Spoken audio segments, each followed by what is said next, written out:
الله وبركاته. بسم الله الرحمن الرحيم.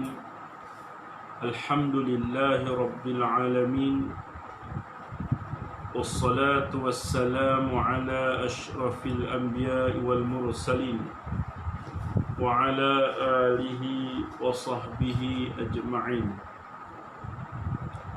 اللهم صل على سيدنا محمد طب القلوب ودوائها وعافية الأبدان وشفائها ونور الأبصار وضيائها وعلى آله وصحبه وسلم. أما بعد. اللهم اشفنا من كل داء وعافنا من البلاء. اللهم اشفنا من كل داء وعافنا من البلاء. اللهم اشفنا من كل داء وعافنا من البلاء. آمين يا رب العالمين. Alhamdulillah, pertama dan selamanya marilah sama-sama kita melafazkan kesyukuran pada Allah Subhanahu wa taala di atas segala limpah kurniaan nikmat Allah Subhanahu wa taala pada malam ni. Sama-sama dapat kita meneruskan pengajian kitab Bughatul juzuk yang kedua, muka surat yang ke-126. Juzuk yang kedua, muka surat 126.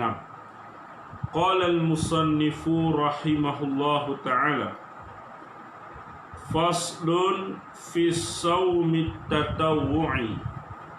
Faslun fi sawmi tatawwu'i. Tatawwu' daripada tafa'ala, tatawwa', ya tatawwa'u, tatawwu'an. Faslun fi sawmi tatawwu', ini suatu fasal pada menyatakan puasa sunat.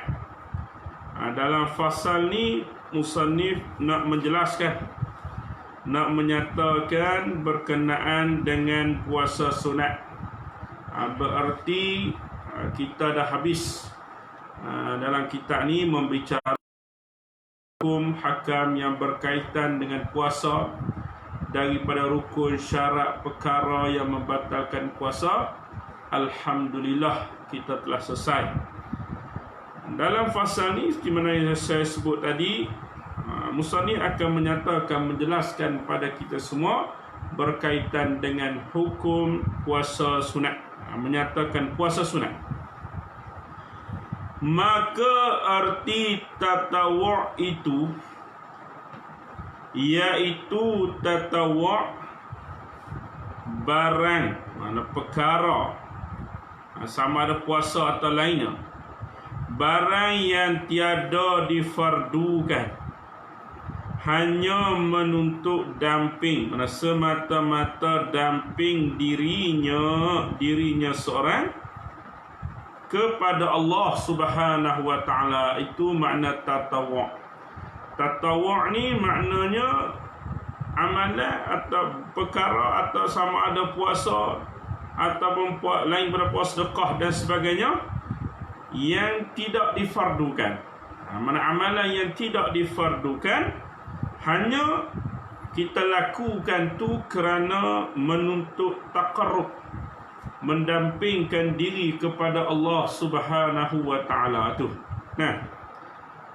Dan adalah bagi puasa itu fardunya, mana rukunnya puasa, dan sunatnya puasa. Adalah baginya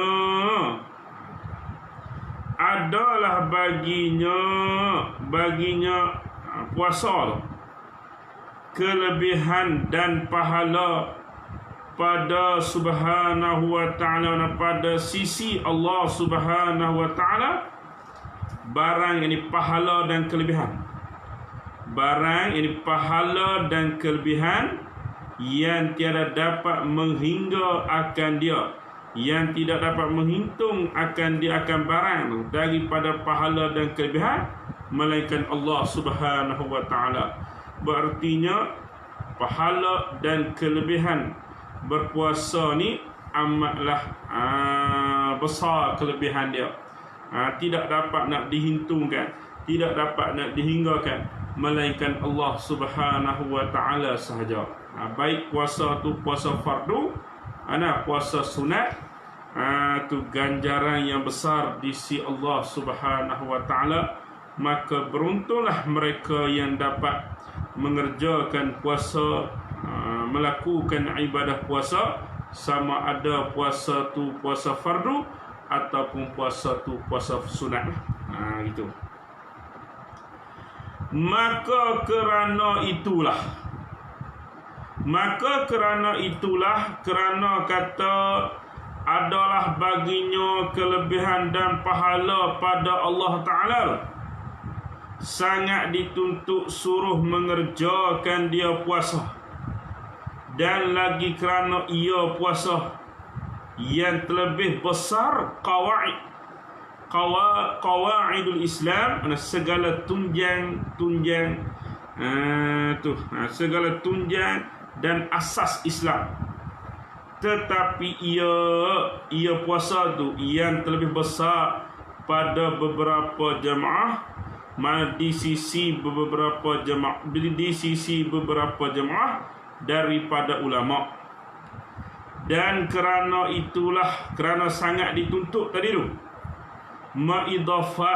mesandarkan Allah Ta'ala bagi dirinya Allah, dan tiada diketahui akan seorang sehingga banyak pahala, dan tiada dilihat dia seorang qadarnya pahala, hanya ia Allah jua yang mengetahui, seperti yang disebut pada hadis kursi. Itu besar pahala puasa, tak dapat nak dihingga akan pahala dan kelebihan orang yang berpuasa.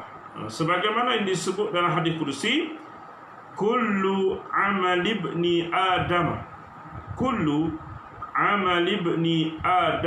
lahu illa as-sawma fa innahu li wa ana ajzi bih.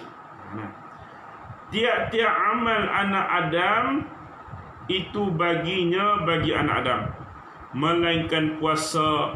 Maka bahawasanya puasa tu bagiku, yang bagi Allah, dan aku yang membalas dengan puasa.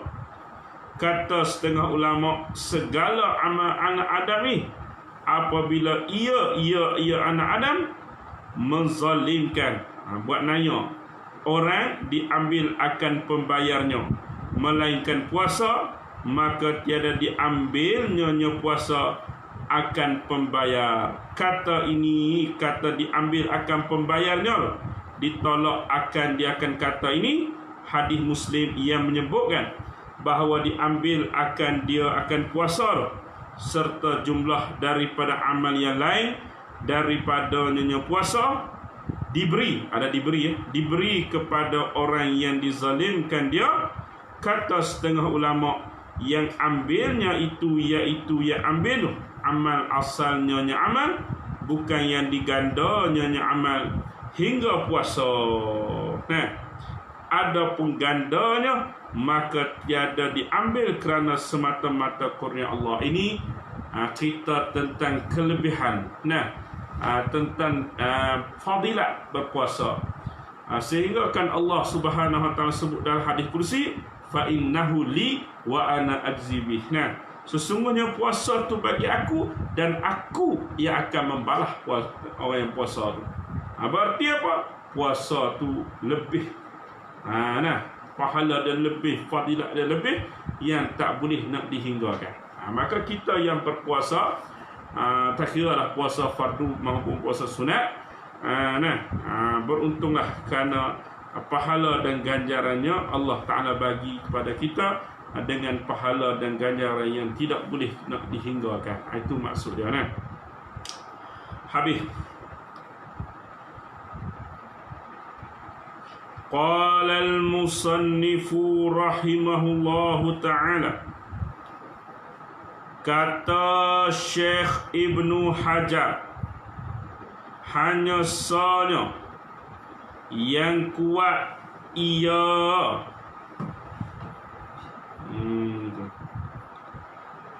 hanya yang kuat ia kata setengah ulama. Jika sah yang demikian itu, demikian itu hadis Muslim sah daripada Nabi sallallahu alaihi wasallam. Maka jika tiada datang hadis daripada Nabi, maka wajiblah kita umumkan, iaitu umumkan diambil daripada asalnya amal dan gandanya amal, daripada kebajikan orang yang zalim hingga tiada tinggal lagi daripadanya orang satu kebajikan, maka dihantarkan di atasnya orang kejahatan orang yang mazlum, orang yang dizalimi.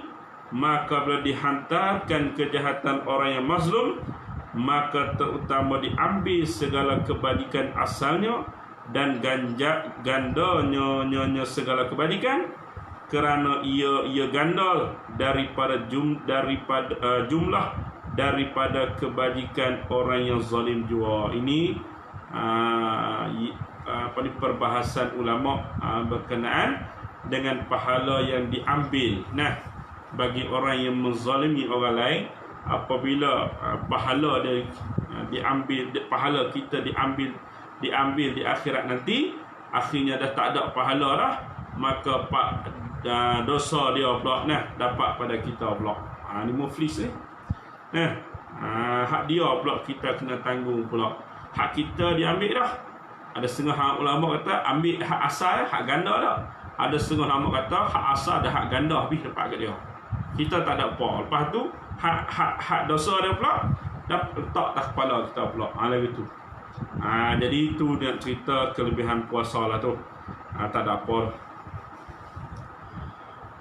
Dan semata-mata kurnia Allah itu berlaku pula pada asalnya amal, seperti berlaku pada gandanya amal, seperti i'tikad ahli sunnah dan al-jamaah dan jamaah.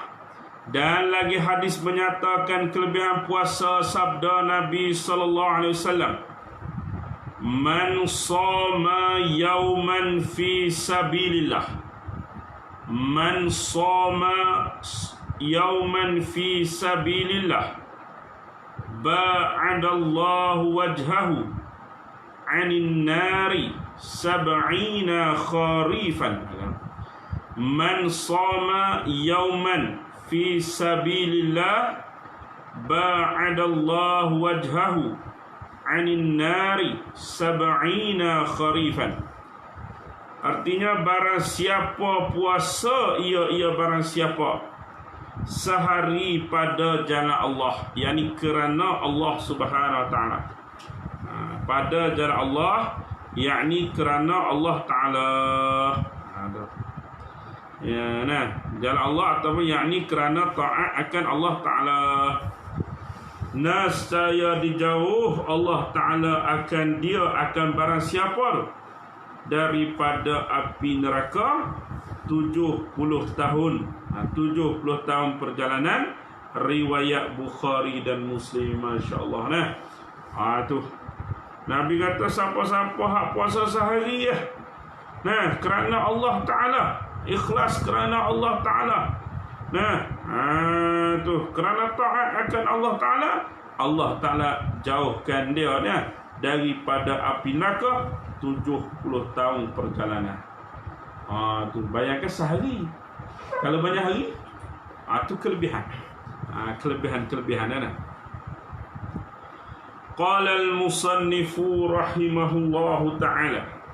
Baik, habis dah cerita berkenaan dengan kelebihan puasa. Sama ada puasa tu puasa fardu ataupun puasa sunat. Hak fardu lebih-lebih lagi lah.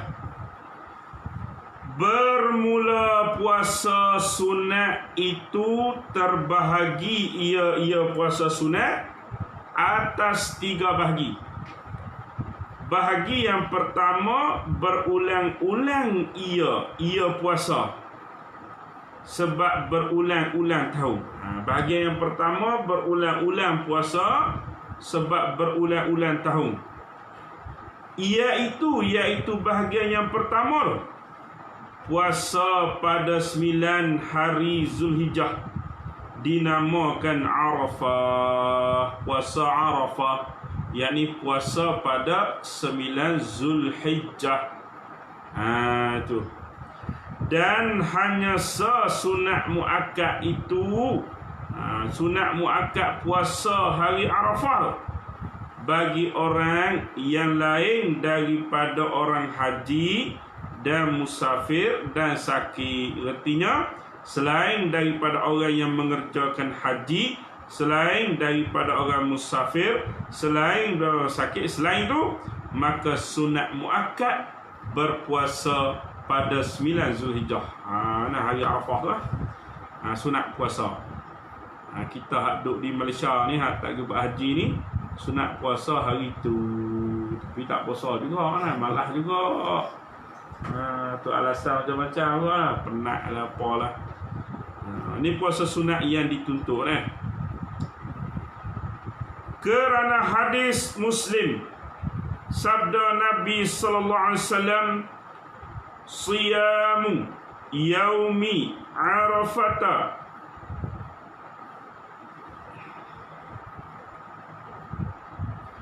ahtasibu ala Allahi an yukaffira sunnata allati qablahu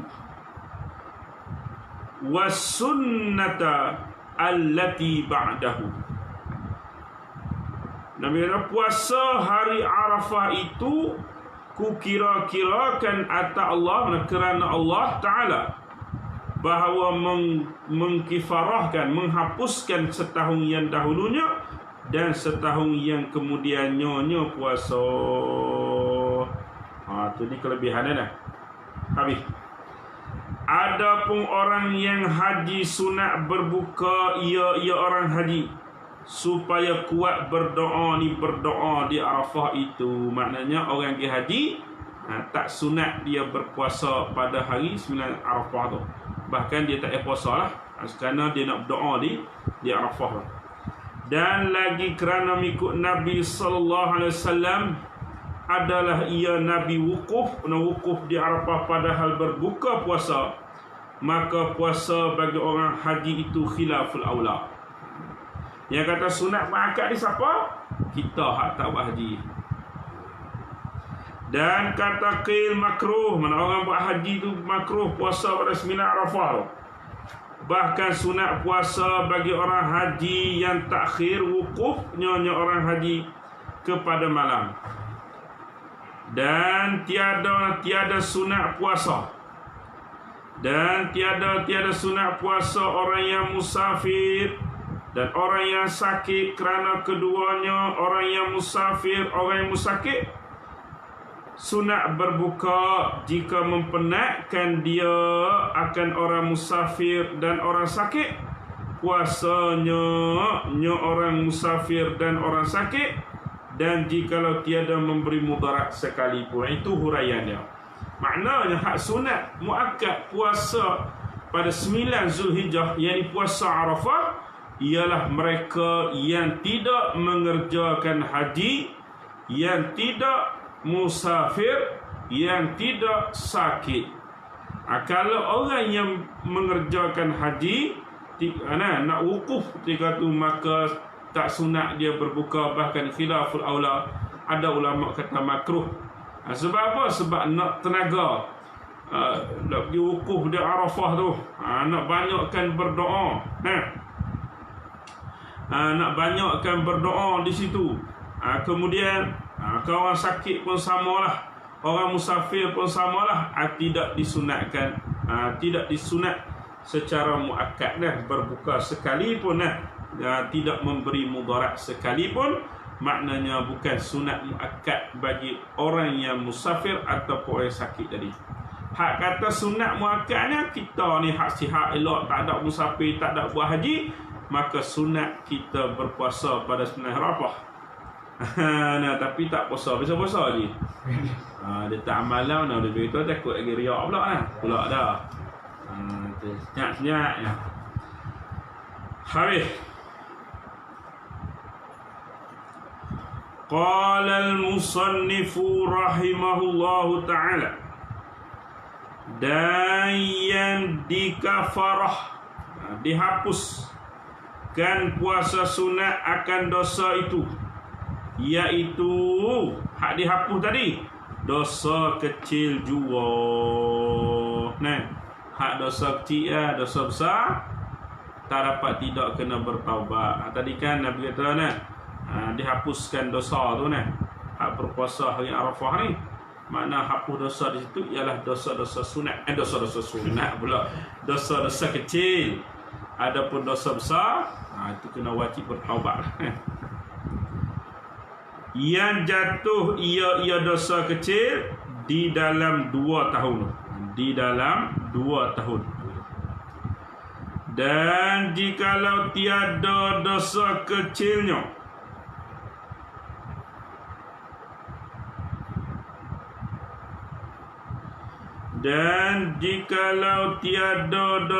kecilnya, diangkat akan darjatnya atau dipeliharakan daripada mengerjakan dosanya seorang. Kalau dia tak ada dosa, kita hak manusia biasa ni tak dapat tidaklah daripada melakukan dosa-dosa kecil.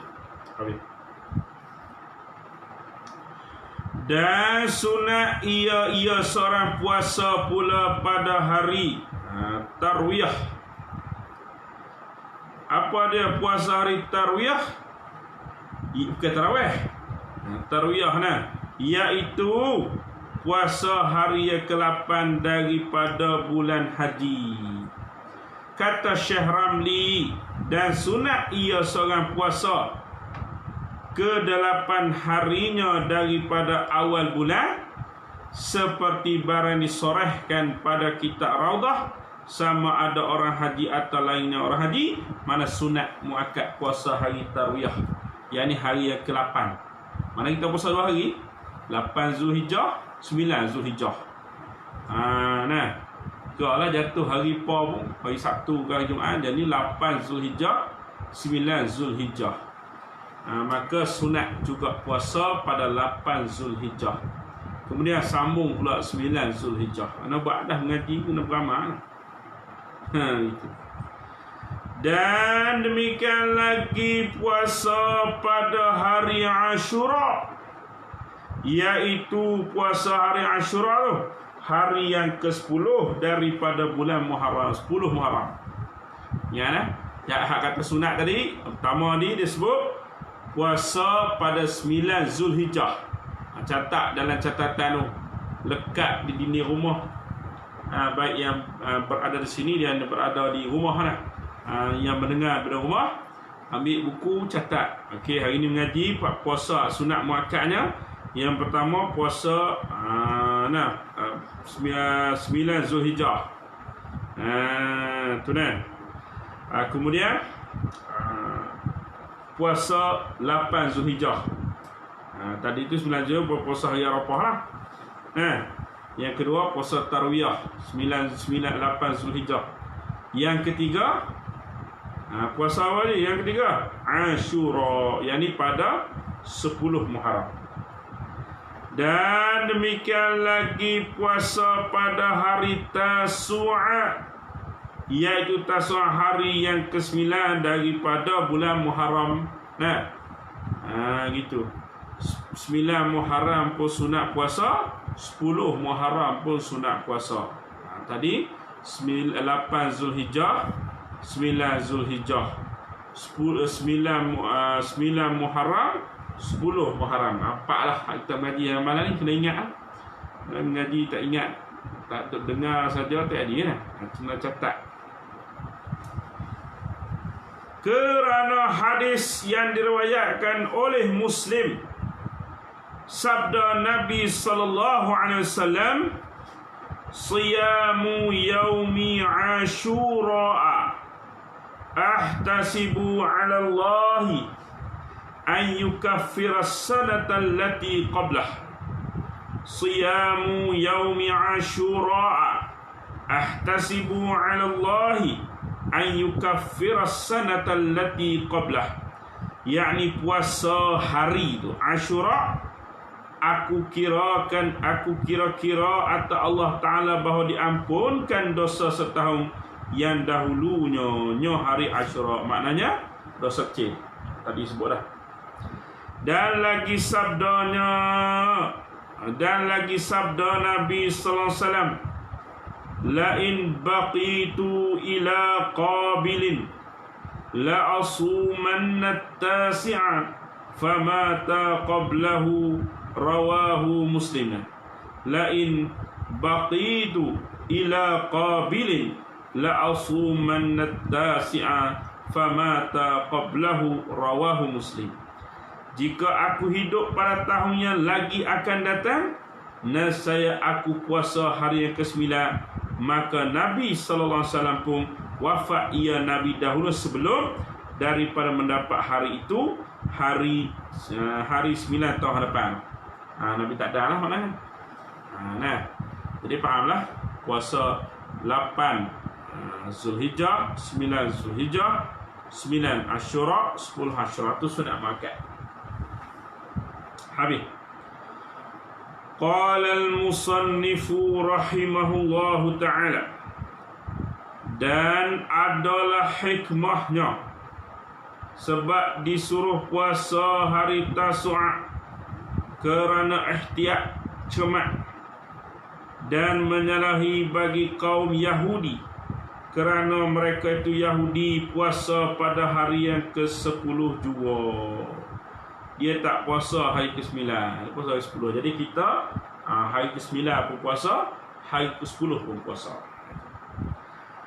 Dan sunat pula ia seorang puasa pada hari yang ke-11. Dan sunat pula ia seorang puasa pada hari yang ke-11, yakni ke-11 daripada bulan Muharram.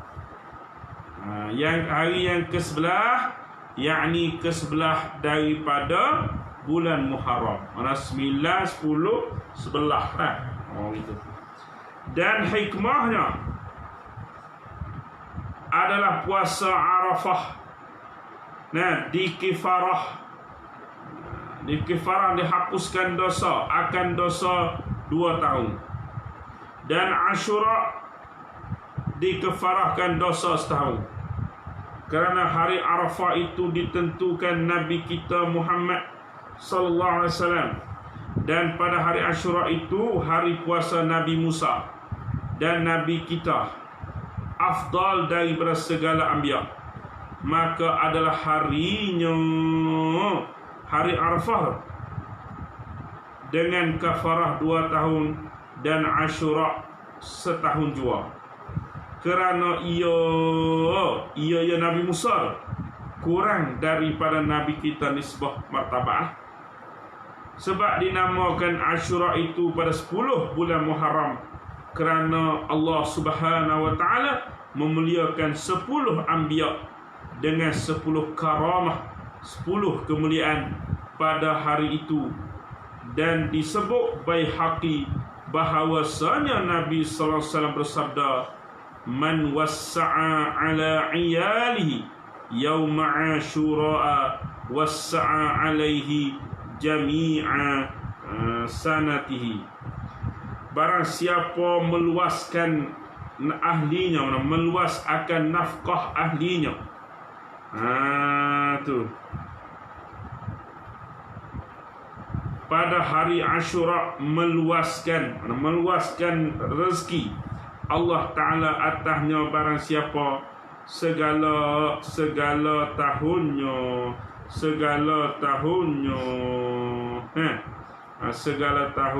nyonya barang siapa tu sunanihi, jami'a sunanihi lagu kan, jami'a sunanihi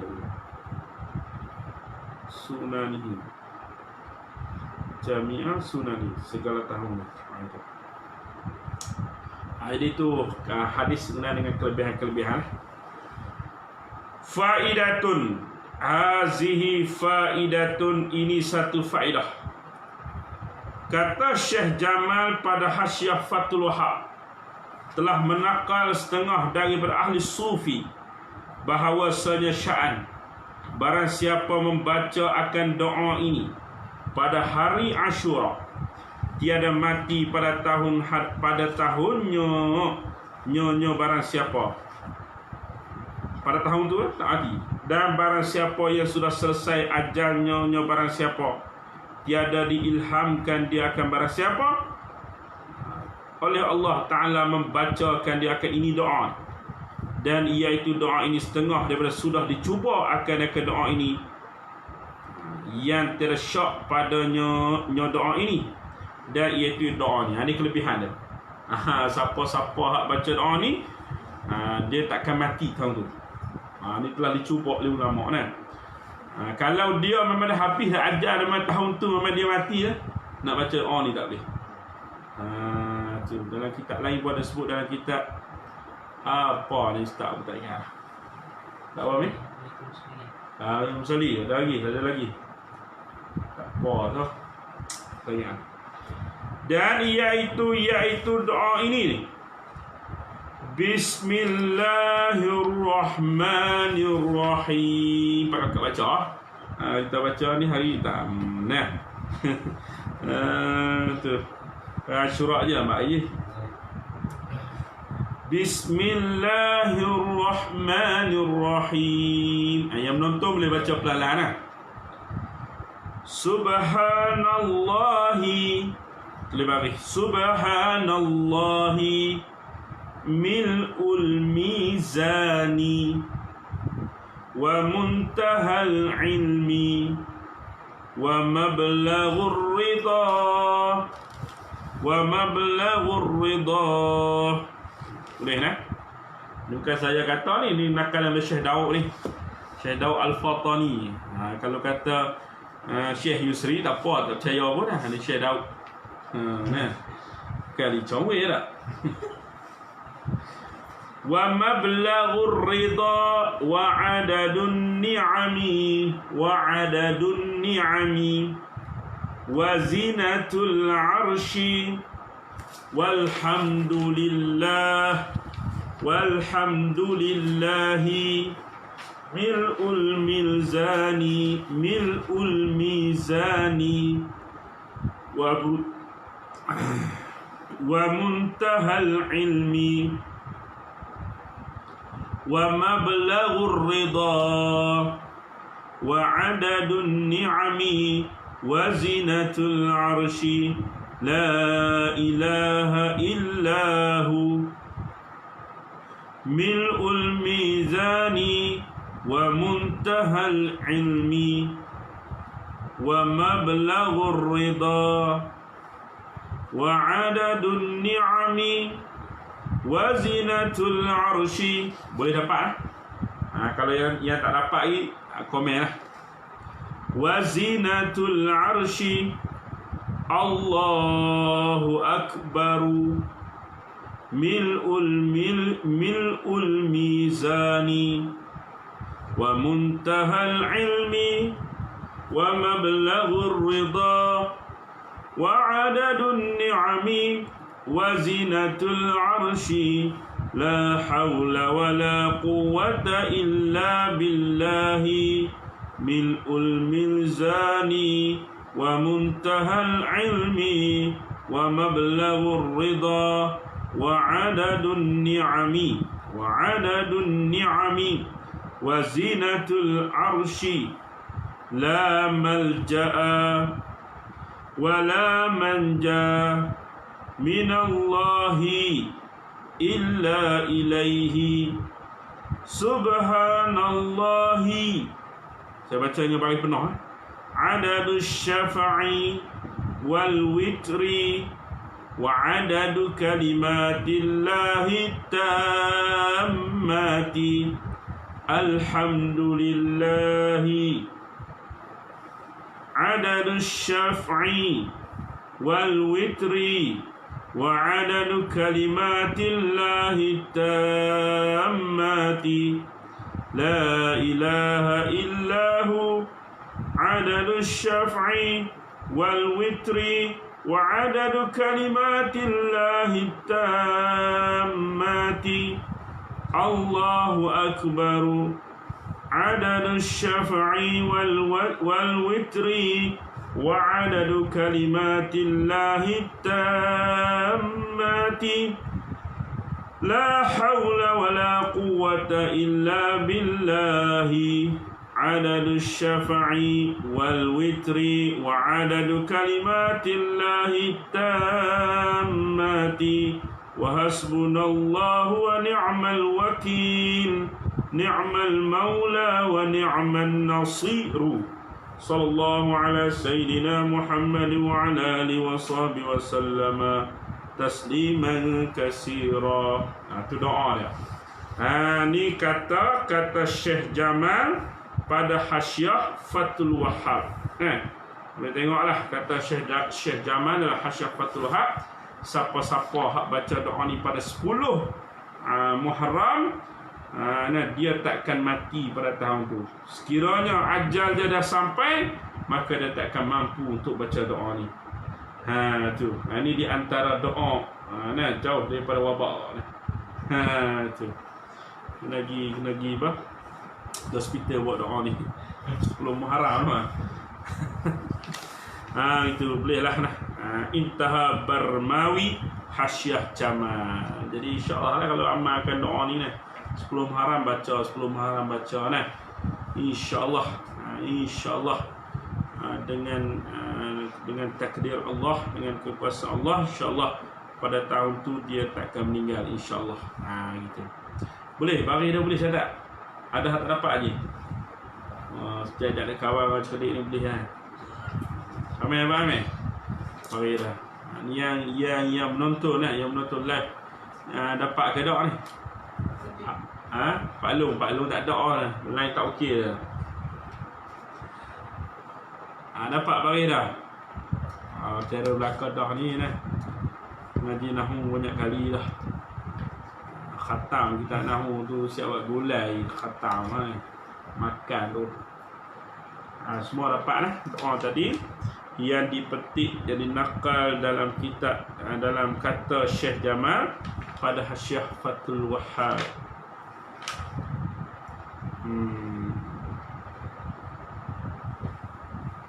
Habis kata musannif rahimahullah ta'ala, dan demikian lagi sunat puasa 6 hari daripada bulan Syawal. Jadi cukuplah dulu sekadar itu. InsyaAllah kita akan sambung pada bacaan yang seterusnya insyaAllah. Wallahu a'lam. Aqulu qawli hadza wa astaghfirullahal azim li wa lakum wa lisairil muslimin wal muslimat. Assalamualaikum warahmatullahi wabarakatuh. Wallahu a'lam.